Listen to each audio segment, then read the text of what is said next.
Nosaltres pensem que la ciutat necessita un plec de neteja que permeti tenir una ciutat ben endreçada, neta i sense la sensació de deixadesa que ara mateix patim.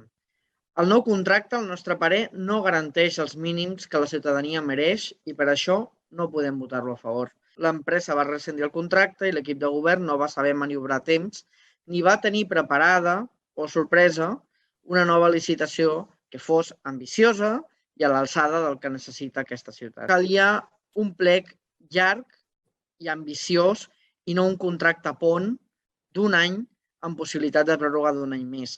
Estic d'acord amb l'spoiler. D'aquí un any ens trobarem un altre cop prorrogant aquest contracte. Això tampoc respon a les necessitats que té aquesta ciutat en matèria de neteja.